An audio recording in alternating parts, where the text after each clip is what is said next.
आप धन को खाद मत बनाओ और उसका उपयोग कराओ, तो फिर तो क्या कहते हैं, वह दिन दुगनी रात चौगुनी। ऊपर की ओर ही चारा विकास करना वस्तुतः विकास नहीं है। और वह वृक्ष जब तन जाता है तो शाखा उपशाखाएं खूब दूर तक इधर उधर फैल जाती है। इसलिए जो प्रकाश में नहीं आना चाहते हैं उनका कहना है यह हमारे दैवदेव वट वृक्ष बनता जा रहा है। वट वृक्ष के पास कितनी शाखाएं हैं पता ही नहीं लगेगा। उन्हीं व्यक्ति ने सागर में एक संकल्प लिया था। मैं सोच रहा था ये कौन सा संकल्प लेते। उस समय 50,000 रुपया कहने से बहुत कुछ इधर उधर देखते थे। आज 50 लाख में भी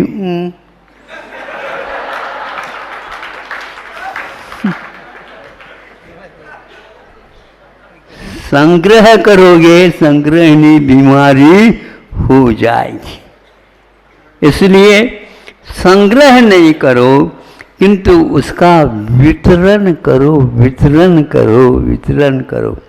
वितरण करते करते कई लोग इसको देख करके अपने आप ही वितरण करने लग जाते।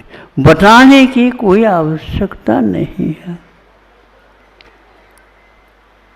एक वैज्ञानिक ने या कोई चिंतक ने सोचा, देख ले ये कितना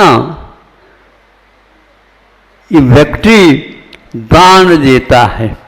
हम दाता को पहले नहीं बताना चाहते हैं क्योंकि उससे महत्व कम हो जाता है। और वह एकत्रित करता करता करता करता गया, सोचा ये तो बहुत ही लंबी संख्या आ रही है। अब देखो वर्षा का भी कोई नियम है।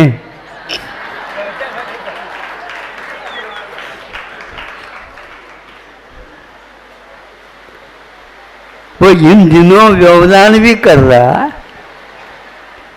हमने सूर्य नारायण को कहा तुम डटे रहो वहीं पर ताकि ये आपके प्रतापशाली किरणों से भीग जाए और समझ ले ज़्यादा अच्छा नहीं माना जाता। वर्षा ज़्यादा हो जाती तो क्या करते बता। हम छोटी सी बात है लेकिन बहुत छोटी नहीं है, वो चोटी की बात है। कैसे नैनागिरी पहुँचे थे और 10-20 दिन पूर्व में ही पहुँचे थे वासना करके सागर से, और वहाँ पर कोई जाता ही नहीं था और चातुर्मास पास है। महाराज क्या कहाँ जा रहे अभी इन दिनों। उनका ये था कि सागर में ही हो जाए। नैनागिरी में आ गए, वो भीड़ आ गई। भीड़ कौन सी आ गई, इधर ऐसे बड़े बड़े नगरों से नहीं आए तो कोई, क्योंकि वर्षा चालू लगभग होने वाली थी। तो आ गए वो एक देहात में रहने वाला, और वह कहता है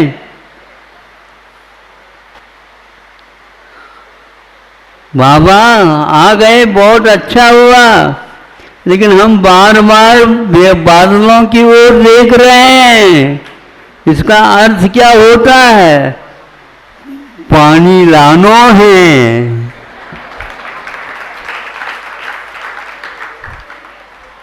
पानी लानो है। हाँ देखो देखो, उस ओर न देखो, जमीन को ठीक ठाक पहले कर लो, फिर बाद में आ जाना। 10-15 दिन के बाद वो आया, रोक दे।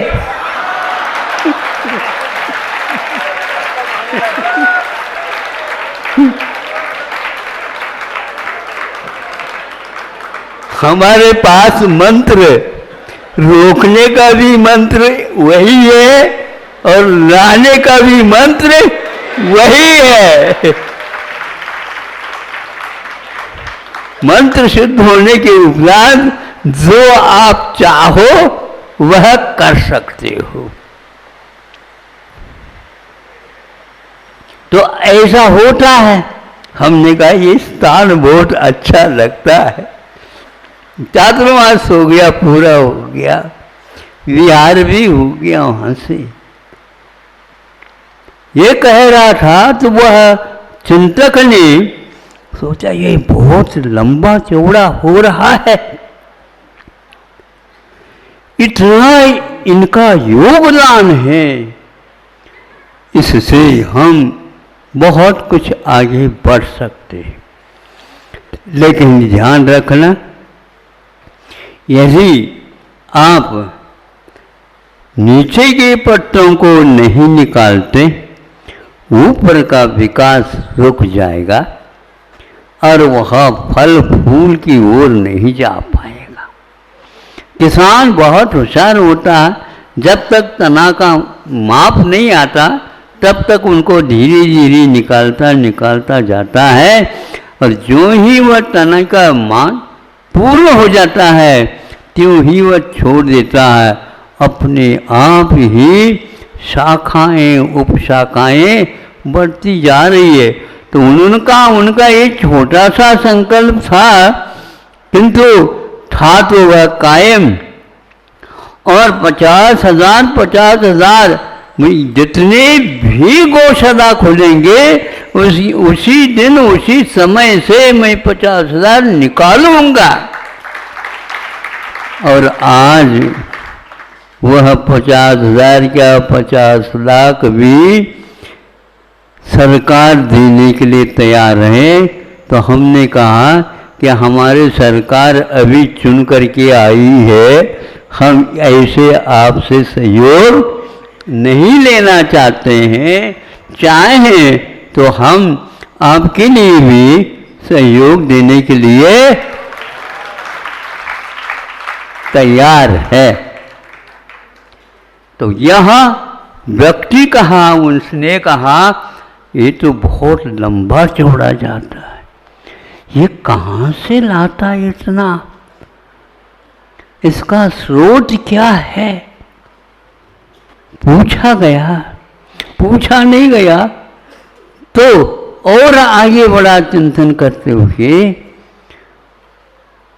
उसका वह केवल प्रतिदिन का,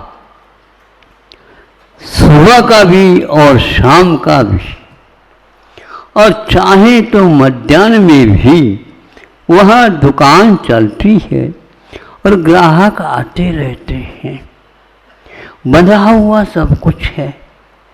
और क्या बेचता है, और कुछ नहीं बेचता है। वह अपने भाव से मंत्रित करके वह देना प्रारंभ कर देता है। ऊपर से अमृत की वर्षा होने लग जाती है।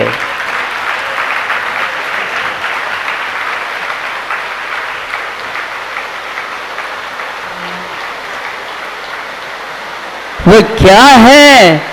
तो आचार्य कहते हैं इसी का नाम गोधन है, गोधन है।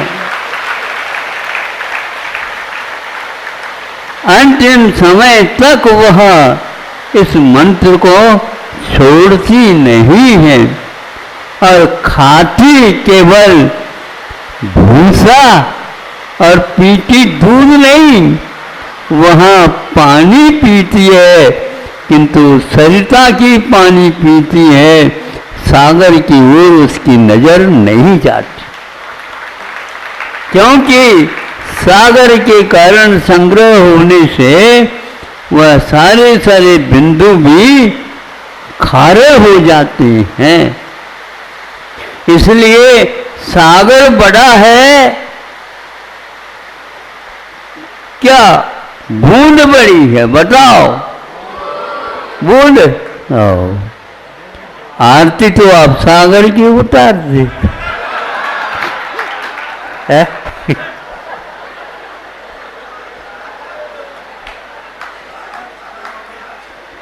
आपका सागर छोटा है, हमारा सागर बहुत बड़ा है, बहुत बड़ा है। उसी में कहीं डूब न जाओ, पार नहीं कर पाओगे सागर को। और सरिता को आप यदि देखेंगे, उसमें डुबकी लगाओगे तो निहाल हो जाओगे, निहाल हो जाओगे हमेशा हमेशा के लिए। इसलिए नदी अपने आप में बहुत महत्वपूर्ण वस्तु है, वह चलती ही रहती है। मिला है तो इसको हम केवल वितरण ही करेंगे। एक एक के घर पर जाती है, कहीं रुकती नहीं। और आप वस्त्र को साफ कर लेना तो कर लो, हाथ पैर धोना हो तो धो लो, स्नान करना हो तो स्नान कर लो, और क्या करना चाहते हो, पानी ले जाना हो तो ले लो। लेकिन नदी कहती है हम आपके घर में नहीं आएंगे, आप हमारे पास आ जाओ। प्यास यदि है, या घाट है, और या बैठो, पानी पीना हो तो खूब पी लो, और घर भी ले जाना चाहो तो ले जाओ। इसके आगे वह कभी भी पीता ही नहीं, और दुनिया की प्यास को बुझा देता है। किसान कहते हैं हमारे खेत में से नदी निकल रही है, दोनों तट में वह नई नई मिट्टी लाती है, और इस मिट्टी के कारण फलवती बन करके उसका फसल सबसे ज़्यादा होने लग जाती है। इसलिए आप अपने फसल को और आगे बढ़ाना चाहते हो, निश्चित है ये ज़्यादा आप दूध पी भी लोगे तो वह भी हजम नहीं होगा, और वह पेट में न रहे, बैठे नहीं रहो। फिर क्या महाराज खड़े नहीं? हम तो खड़े तो रह सकते हैं, लेकिन चुनाव के सुना, हम खड़े तो रह सकते हैं 2-2 घंटे, पैरों में दर्द नहीं होता, क्योंकि टिकट की जादू है। नहीं, उसको पचाओ फिर पियो, उसको पचाओ फिर पियो। तो 10-20 दंड लगाता पहलवान पुनः 1 गिलास दूध ले लेता है। अरे घी भी पी लोगे तो चल जाएगा, लेकिन चार्वाक मत बनो, खाओ घी खाओ, घी पीओ नहीं, पी जाओगे तो वह मर्यादा का उल्लंघन हो जाएगा। तो वह गाय जीवन पर्यंत अमृत वर्षा करती रहती है। और ये ध्यान रखो, वैज्ञानिकों ने शोध किया है, उसके ऊपर प्रेम से वात्सल्य से हाथ फेर दोगे तो आपकी बीपी भी ठीक हो जाएगी और शुगर भी बढ़ जाएगा। लेकिन आप अपने घर के किसी भी व्यक्ति के ऐसे कर दो तो बढ़ जाएगा, क्योंकि वह राग है।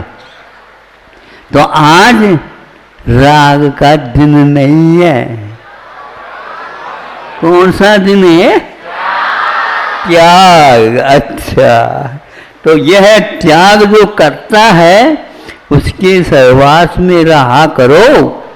पश्चिम एक व्यक्ति ने यह भी शोध किया कि उस जहाँ गैया बनती है वहाँ पर आप रात में भी रहोगे, निश्चित है और भयानक रोगों की भी चिकित्सा हो जाएगी।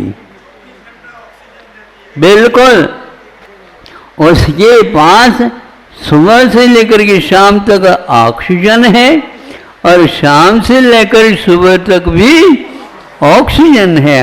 अरे प्राण वायु है। प्रमत योगात प्राण व्यपरोपणम, हिंसा ये सूत्र आया है। आप प्रमाद न करो और वहाँ पर रहोगे तो इस प्रकार होगा।